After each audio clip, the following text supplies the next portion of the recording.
J'étais juste un artiste en difficulté, peignant des portraits à Central Park, quand la plus belle femme, vêtue de vêtements de créateur, s'est assise sur mon banc. Je ne savais pas encore qu'elle valait des millions. Notre amour était parfait, jusqu'à ce que les détectives privés de son père se présentent à la porte de mon atelier. Avant de vous raconter comment j'ai tout perdu et gagné quelque chose d'inestimable, assurez-vous de vous abonner pour plus d'histoires d'amour inspirées de la vraie vie, qui feront battre votre cœur. Vous connaissez ces rêves où vous vivez à New York, où vous devenez un artiste célèbre avec vos œuvres accrochées dans des galeries prestigieuses? Eh bien, ma réalité était un peu différente. J'étais ce type assis à Central Park avec un chevalet usé, facturant 20 $ aux touristes pour des portraits rapides. Pas exactement la vie glamour que j'avais imaginée en quittant ma petite ville natale, avec seulement un diplôme en art et un optimisme sans fin. Mon atelier? Une ancienne remise transformée en studio, au-dessus d'un restaurant chinois bruyant à Brooklyn.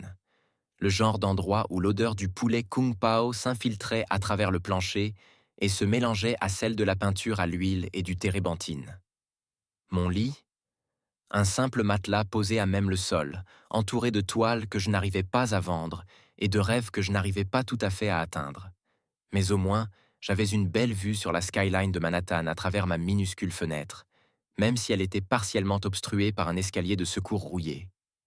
Chaque matin, je me levais à l'aube, rangeais mon matériel dans mon vieux sac à dos usé et prenais le métro jusqu'à Manhattan. Le bruit rythmique du train était devenu ma méditation quotidienne, me permettant d'observer la ville s'éveiller à travers les vitres crasseuses. J'achetais un café à 1 $ chez le vendeur ambulant qui connaissait ma commande par cœur. Beaucoup de sucre, un nuage de lait, comme tes peintures, plaisantait-il. Certains jours, je gagnais à peine de quoi payer mon café et mon ticket de métro. Mais il y avait quelque chose de magique dans ces matins à Central Park. La façon dont le lever du soleil peignait le ciel de couleurs que je n'arrivais jamais à capturer sur ma toile. Les joggeurs, les promeneurs de chiens, les hommes et femmes d'affaires marchant à toute allure vers leurs réunions importantes, chacun était un portrait en puissance, une histoire en attente d'être racontée. Je m'installais près de la fontaine Bethesda, étalant mon portfolio de jours meilleur, à l'époque où mes toiles trouvaient encore leur place dans de vraies galeries, avant que le loyer et la réalité ne me rattrapent. Je vivais de nouilles instantanées et de café. J'étirais mon matériel artistique jusqu'à ce que mes pinceaux ressemblent plus à des balais qu'à des outils de peinture. Mais je faisais ce que j'aimais, même si cela signifiait être le stéréotype parfait de l'artiste fauché. Ma mère m'appelait tous les dimanches pour me demander si j'avais enfin envisagé ce job en design graphique dans ma ville natale. La passion ne se mange pas, disait-elle. Mais je ne pouvais pas abandonner. Pas encore. New York avait cette manière de vous faire croire que votre grand moment était juste au coin de la rue, caché derrière le prochain vendeur de hot-dog ou taxi jaune. C'est exactement là où j'en étais dans ma vie quand elle est entrée dans mon monde. Ou plutôt, quand elle s'est assise sur mon banc taché de peinture. Si quelqu'un m'avait dit ce matin-là qu'une simple demande de portrait allait tout changer, j'aurais éclaté de rire.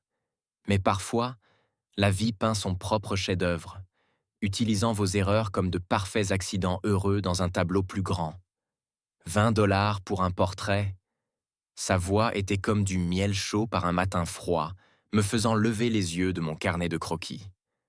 Elle était là, enveloppée dans un manteau camel qui valait probablement plus que mon loyer mensuel. Même si je ne le savais pas encore à ce moment-là. Tout ce que j'ai remarqué, c'était la manière dont son sourire atteignait ses yeux. Cette expression sincère que les artistes rêvent de capturer.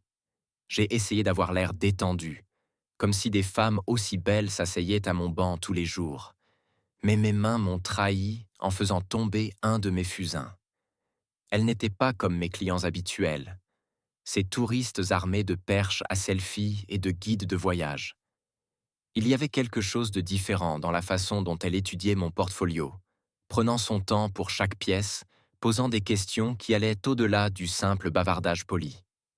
Tu captures les âmes, pas seulement les visages, a-t-elle dit en traçant son doigt sur l'un de mes portraits. Personne n'avait jamais décrit mon travail de cette façon auparavant. Je me suis surpris à lui expliquer ma technique, comment j'essayais de saisir ces instants fugaces d'émotions authentiques. Elle écoutait comme si chaque mot comptait. ses yeux verts pétillants d'intérêt sincère. Je ne me suis même pas rendu compte que je la dessinais depuis le début de notre conversation.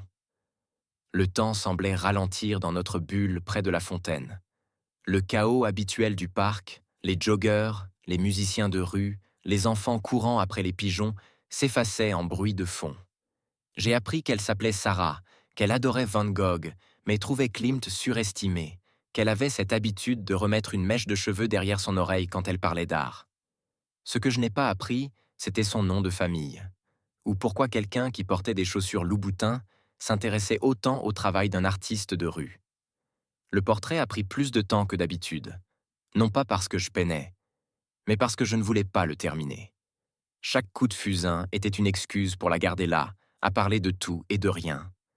Quand j'ai finalement tendu le dessin terminé, nos doigts se sont effleurés, et ce bref contact a suffi à faire rater un battement à mon cœur. C'est plus que ce à quoi je m'attendais, a-t-elle murmuré en étudiant son portrait. Je l'avais capturé en plein rire, ses cheveux légèrement balayés par le vent, ses yeux plissés de joie. C'était sans doute l'un de mes meilleurs dessins, même si je n'aurais jamais avoué que c'était grâce au modèle plutôt qu'à mon talent. Elle a sorti son téléphone, me demandant si elle pouvait me commander d'autres œuvres. Lorsqu'elle a entré son numéro dans mon téléphone taché de peinture, j'ai remarqué que ses mains tremblaient légèrement. Ou peut-être que ce n'était que mon imagination. Juste avant de partir, elle s'est retournée. « Même heure demain ?» a-t-elle demandé d'un ton faussement détaché, comme si c'était la chose la plus naturelle du monde. J'ai hoché la tête en essayant d'ignorer le tourbillon dans mon ventre. C'est ainsi que notre histoire a commencé, avec un simple portrait, une passion commune pour l'art, et 1000 choses laissées en suspens.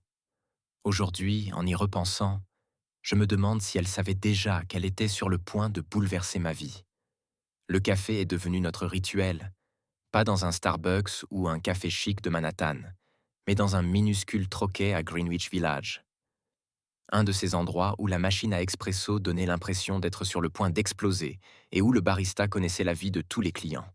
Sarah commandait toujours un café noir, même si je voyais bien qu'elle était habituée aux boissons sophistiquées aux noms italiens. Nos rencontres ressemblaient à des instants volés à la vie de quelqu'un d'autre. Elle arrivait en vêtements de créateur, mais glissait ses talons sous la table, me confiant qu'ils étaient juste pour le travail. Je ne demandais jamais en quoi consistait ce travail, et elle n'offrait jamais de détails. À la place, nous parlions d'art pendant des heures. Elle en savait plus que n'importe lequel de mes professeurs d'université, décrivant les tableaux comme de vieux amis avec lesquels elle avait grandi. La première fois que je l'ai emmenée à un vernissage dans une petite galerie de Brooklyn, elle avait l'air plus excitée qu'un enfant le matin de Noël. Ce n'était pas une exposition huppée à Chelsea, juste des artistes locaux exposant dans un entrepôt reconverti. Mais Sarah se déplaçait dans l'espace comme si elle découvrait un trésor caché, posant des questions, s'intéressant à chaque œuvre. Lorsqu'elle a acheté une toile d'un de mes amis, elle a insisté pour payer le prix fort, même si je savais que la réduction artiste fauchée était la norme. Les choses ont commencé à se compliquer quand elle a reçu des appels mystérieux pendant nos rendez-vous. Elle s'éloignait pour parler à voix basse, revenait avec des excuses et des explications vagues sur des obligations familiales. Parfois, je la surprenais à jeter des coups d'œil par-dessus son épaule, surtout dans les lieux publics. Mais ensuite, elle me regardait avec ses yeux verts, et j'oubliais de m'inquiéter des secrets qu'elle gardait. Notre endroit préféré est devenu mon minuscule studio au-dessus du restaurant chinois. Elle retirait ses chaussures hors de prix, enfilait l'une de mes chemises tachées de peinture et me regardait travailler. Parfois, elle apportait du vin hors de prix dans son sac de créateur. Un contraste frappant avec mes verres en plastique. L'ambiance est parfaite, plaisantait-elle, assise en tailleur sur mon matelas, entourée de toiles inachevées. Mon art a changé avec elle dans ma vie. Les couleurs sont devenues plus audacieuses, les émotions plus brutes. J'ai commencé à vendre plus de tableaux, petites galeries, cafés locaux, quelques commandes aussi. Sarah rayonnait de fierté à chaque succès, mais ne revendiquait jamais le mérite d'être ma muse. Quand j'ai enfin décroché une exposition dans une galerie réputée de Soho, elle est venue à l'inauguration. Mais elle est restée dans l'ombre, évitant la foule, son bonheur mêlé à ce qui ressemblait à de la peur. Avec le recul, tous les signes étaient là. Le fait qu'elle n'utilise jamais son nom de famille, qu'elle ne me retrouvait que dans certains quartiers, que je n'avais jamais vu où elle vivait, ni rencontré aucun de ses amis. Mais quand on tombe amoureux, on ne veut pas voir les drapeaux rouges. On veut juste croire en la magie d'avoir trouvé quelqu'un qui vous comprend, qui voit le monde de la même façon que vous. Et Sarah? Elle voyait mon monde en des couleurs dont j'ignorais l'existence. Tout a changé un mardi après-midi pluvieux. Je faisais défiler les actualités locales sur l'écran fissuré de mon téléphone quand je suis tombé sur son visage. Pas seulement son visage, son nom en entier. Sarah Blackwood, fille du magnate de l'immobilier Richard Blackwood, aperçue lors d'un gala de charité. La photo la montrait dans une élégante robe noire, debout aux côtés d'un homme à l'air sévère en smoking. L'article mentionnait nonchalamment la fortune familiale de 2,8 milliards de dollars. Mon café a refroidi tandis que je plongeais dans un gouffre de recherche Google. Elle était là, ma Sarah, dans les pages mondaines, les actualités économiques, les événements caritatifs. La famille Blackwood possédait la moitié du skyline de Manhattan. Cela expliquait les appels mystérieux, les regards furtifs, la réticence à parler de sa vie. Je me suis senti idiot. Toutes ces fois où j'avais insisté pour payer nos parts de pizza à $1, alors qu'elle avait probablement une carte noire capable d'acheter la pizzeria entière. Quand elle est venue à mon studio ce soir-là, je n'ai même pas pu la regarder. « Tu comptais me le dire un jour ?» ai-je demandé en lui montrant l'article sur mon téléphone. Le silence qui a suivi pesait plus lourd que toutes mes toiles invendues réunies. Elle s'est assise sur mon canapé taché de peinture, soudainement plus petite, sans ses secrets. « Je voulais, a-t-elle murmuré. Mais ça, nous, c'est la seule chose réelle dans ma vie. Sa voix s'est brisée. Dans mon monde, tout est calculé. Chaque amitié, chaque relation est une alliance potentielle. Mais avec toi, elle a effleuré une de mes toiles, du bout des doigts, suivant les coups de pinceau. Avec toi, je suis juste Sarah, celle qui aime l'art, boit du café noir et ne peut pas tracer une ligne droite correctement. Nous avons parlé jusqu'à l'aube. Elle m'a raconté la pression d'être une Blackwood, les attentes de son père, le défilé incessant d'hommes convenables qu'elle était censée fréquenter. Je lui ai parlé de mes peurs, de ne pas être à la hauteur, d'être un cas de charité, de la perdre au profit de son vrai monde. Mon vrai monde est là où je peux être moi-même, a-t-elle dit en utilisant son écharpe de luxe pour essuyer ses larmes. Et je ne suis moi-même qu'avec toi. Nous avons décidé de continuer à nous voir, mais désormais, chaque instant semblait voler. Nos rendez-vous café étaient un peu plus discrets, nos visites de galeries plus prudentes. Sarah a commencé à porter des vêtements plus simples, à essayer de se fondre dans mon monde. Mais on ne peut pas cacher une telle richesse. Ce n'est pas qu'une question d'argent ou d'apparence, c'est une manière de se mouvoir, une assurance qui vient du fait de ne jamais avoir à vérifier son solde bancaire. Le plus fou, c'est que savoir la vérité m'a fait tomber encore plus amoureux. Parce que malgré tout ce qu'elle avait, elle choisissait mon petit studio, ma vie simple, mon amour sincère de l'art. Elle aurait pu être n'importe où, avec n'importe qui, mais elle voulait être là, à me regarder peindre, à manger des plats à emporter dans des boîtes en carton, à rêver d'un avenir que nous savions compliqué. Mais compliqué ne suffit pas à décrire ce qui s'est passé ensuite. Quand on vit un conte de fées, on oublie que les dragons existent. Et parfois, ils portent des costumes sur mesure et contrôlent quand des empires à plusieurs milliards de dollars. Les mois suivants sont devenus une danse secrète de mensonges et de moments volés. Sarah avait perfectionné l'art de disparaître de son monde pour apparaître dans le mien. Elle s'éclipsait des galas de charité, troquant ses robes de luxe contre des jeans dans sa voiture, juste pour passer 1 heure à me regarder peindre. De mon côté, j'apprenais à naviguer en bordure de son univers sans y laisser d'empreinte. Elle trouvait des excuses pour sa famille, cours de thérapie par l'art, bénévolat dans des galeries, rencontres avec des artistes pour leur collection d'entreprises. Chaque mensonge s'appuyait sur sa véritable passion pour l'art, les rendant suffisamment crédibles pour éloigner les soupçons. Mais je voyais bien que chaque tromperie pesait sur elle, comme des chaînes invisibles devenant de plus en plus lourdes chaque jour. Il y avait des moments où nous avions frôlé la catastrophe, comme cette fois où nous avons failli croiser le partenaire d'affaires de son père au Met. Sarah m'a tiré derrière une immense sculpture, et nous avons tenté de ne pas éclater de rire, cachés comme des adolescents. Ou cet après-midi où un flash de paparazzi nous a surpris en train de sortir d'une petite galerie à Chelsea. Sarah portait des lunettes de soleil et une casquette, mais mon cœur n'a pas arrêté de battre à toute vitesse pendant des heures. Le plus étrange, c'est que moi aussi, j'ai commencé à mener une double vie. Pour mes amis artistes, Sarah était simplement ma copine qui travaille dans la finance. Ils me taquinaient sur le fait de sortir avec une femme en tailleur, sans jamais deviner que ce tailleur était du Chanel.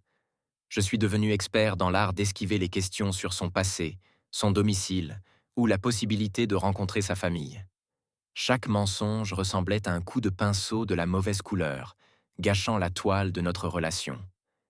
Mais à huis clos, dans mon atelier qui sentait la peinture, ou dans son appartement secret dans le village, payé en liquide, sans aucune trace, nous étions juste nous.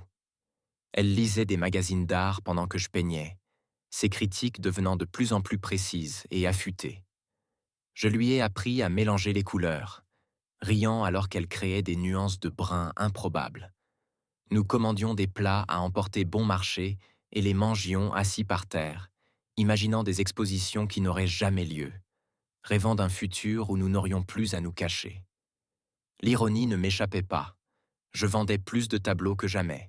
Mon art évoluait sous l'influence de notre amour clandestin et de notre peur d'être découvert. Des collectionneurs ont commencé à remarquer mon travail, sans savoir que l'émotion brute de chaque coup de pinceau venait d'aimer quelqu'un que je ne pouvais pas revendiquer au grand jour. Un soir, alors que Sarah dormait sur mon canapé, encore maquillée de son gala, j'ai compris que nous étions en train de nous peindre dans un coin. Chaque jour nous rapprochait du moment où notre monde soigneusement construit s'effondrerait. Mais comme un papillon attiré par la flamme, nous ne pouvions pas nous en empêcher. L'amour vous fait croire en des choses impossibles, comme la fille d'un milliardaire et un artiste de rue construisant une vie entre deux mondes qui n'auraient jamais dû se croiser. Si nous avions su ce qui nous attendait, aurions-nous fait les choses autrement? Avec le recul, je ne crois pas. Certains chefs-d'œuvre valent le risque, même s'ils finissent par tout vous coûter. Tout a commencé par de petits détails que j'aurais dû remarquer plus tôt. Les mêmes visages qui revenaient trop souvent quand je peignais dans le parc. Un SUV noir garé en face de mon atelier jour après jour. Quelqu'un qui posait trop de questions lors de mon dernier vernissage. Mais quand on est amoureux, la paranoïa ressemble juste à une autre nuance de peur que l'on peut repeindre. Jusqu'à ce jeudi matin pluvieux, où deux hommes en costume valant plus que mon loyer annuel sont entrés dans mon atelier. Ils n'avaient pas besoin de se présenter. Leur simple présence criait « investigateur privé ». L'un d'eux a posé un dossier épais sur ma table couverte de taches de peinture, tandis que l'autre bloquait la porte. À l'intérieur, des photos. Sarah et moi dans des cafés, des galeries, en train d'échanger des baisers à l'abri des regards. Notre relation entière exposée à travers des clichés froids et cliniques. « Monsieur Blackwood aimerait vous parler », a dit le plus grand des deux, d'un ton qui n'admettait aucune négociation. Mes mains tremblaient tant tellement que j'ai renversé un pot de pinceau, la peinture rouge s'écoulant comme du sang sur le sol. Ils ont attendu en silence que je change de vêtements, me surveillant comme si j'allais tenter de m'échapper par la petite fenêtre. Le trajet jusqu'au bâtiment Blackwood est flou dans mes souvenirs. Sarah m'avait dit un jour que le bureau de son père était l'endroit où les rêves venaient de mourir. Et maintenant, je comprenais pourquoi. Au 60e étage, la skyline de Manhattan s'étendait comme un royaume, et Richard Blackwood se tenait devant ses immenses baies vitrées, tel un roi observant son empire. Il n'a pas tourné la tête pendant une bonne minute après mon entrée. « Savez-vous combien vaut l'avenir de ma fille » a-t-il finalement demandé, toujours tourné vers la ville. Les connexions, les responsabilités, L'héritage qu'elle porte, lorsqu'il s'est enfin retourné, ses yeux avaient la même teinte verte que ceux de Sarah, mais sans aucune chaleur. Et vous avez cru que vous pouviez simplement entrer dans sa vie avec vos pinceaux et votre passion. Il prononça ce dernier mot comme s'il s'agissait d'une maladie. J'avais envie de défendre notre amour, de lui parler de la vraie Sarah, celle qui s'illuminait dans les galeries et parlait d'art comme s'il était son oxygène. Mais je l'ai seulement regardé sortir un chèque avec plus de zéros que je n'en avais jamais vu. Pour votre galerie, dit-il. Ouvrez-la n'importe où sauf à New York, et ne contactez plus jamais ma fille. C'est à ce moment-là que Sarah a fait irruption dans le bureau, le visage rouge, les yeux fous d'inquiétude.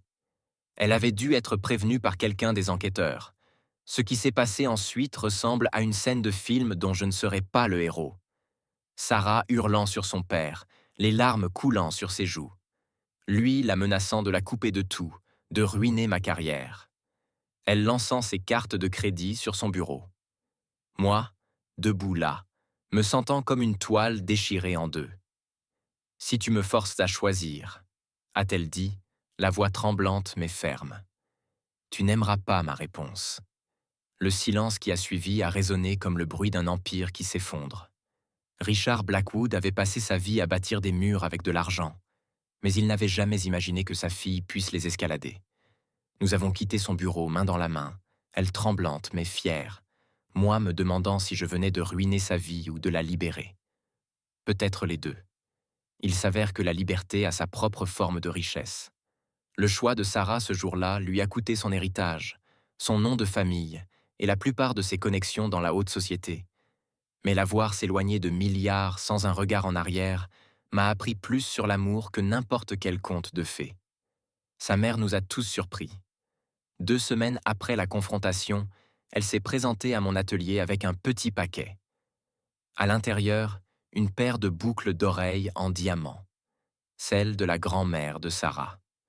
Pour un jour de mariage, a-t-elle murmuré avant de serrer sa fille dans ses bras pour la première fois depuis des mois. Elle ne pouvait pas défier Richard ouvertement, mais elle avait trouvé sa propre façon de montrer son soutien. Aujourd'hui, elle vient nous rendre visite en secret pour boire un café, en tenue décontractée et casquette, découvrant enfin la vraie Sarah. Nous avons déménagé dans un atelier plus grand à Brooklyn, un espace que nous pouvions réellement nous permettre. Sarah a mis à profit son diplôme en histoire de l'art et a commencé à travailler comme curatrice dans une galerie émergente. Sans le nom Blackwood, elle s'est révélée encore plus impressionnante par son seul talent. Elle a un don pour repérer les nouveaux artistes, pour voir l'âme derrière la toile. Exactement comme elle l'a fait avec moi ce premier jour dans le parc. Ma carrière a pris un tournant inattendu aussi. L'histoire de notre amour a fini par fuiter dans la presse. Probablement une tentative de son père pour nous discréditer. Mais au lieu de nous nuire, cela a rendu mes peintures plus intrigantes. Les collectionneurs adorent une belle romance, surtout quand elle prouve que l'argent ne peut pas tout acheter. Les mêmes galeries qui ignoraient mes soumissions autrefois m'appellent désormais régulièrement. Mais je continue parfois à installer mon chevalet dans le parc, me souvenant d'où tout a commencé. Richard Blackwood ne nous a plus adressé la parole depuis ce jour dans son bureau. Parfois, nous le voyons dans les pages mondaines, l'air pluvieux, presque diminué. Sarah lui envoie une invitation à chaque vernissage, à chaque événement important de notre vie. Elles reviennent toujours non ouvertes, mais elle continue de les envoyer. L'espoir est l'investissement le plus précieux, dit-elle en souriant, ce sourire qui fait toujours battre mon cœur un peu plus vite. La semaine dernière, j'ai vendu une peinture pour plus d'argent que je n'en gagnais en 1 an. C'était un portrait de Sarah dans notre ancien café, riant au-dessus d'une tasse de café noir. L'acheteur a dit qu'il capturait quelque chose de rare, l'instant précis où quelqu'un choisit l'amour avant tout le reste. Sarah a accroché le chèque sur notre frigo, juste à côté d'une photo de nous mangeant une pizza à $1 lors de notre premier rendez-vous. Nous ne sommes pas milliardaires, mais nous sommes riches de ce qui compte vraiment. Chaque matin, je me réveille en voyant Sarah griffonner maladroitement dans son carnet, toujours vêtue d'une de mes chemises tachées de peinture. Et chaque matin, je retombe amoureux de la fille du milliardaire qui a choisi la vie d'un artiste plutôt qu'une cage dorée. Parfois, les choses les plus précieuses dans la vie sont celles qui n'ont pas de prix. L'amour triomphe de la manière la plus inattendue. Abonne-toi pour d'autres histoires qui prouvent que l'argent ne peut pas acheter le bonheur véritable. Laisse ainsi toi aussi. Tu crois en l'amour au-delà des classes sociales.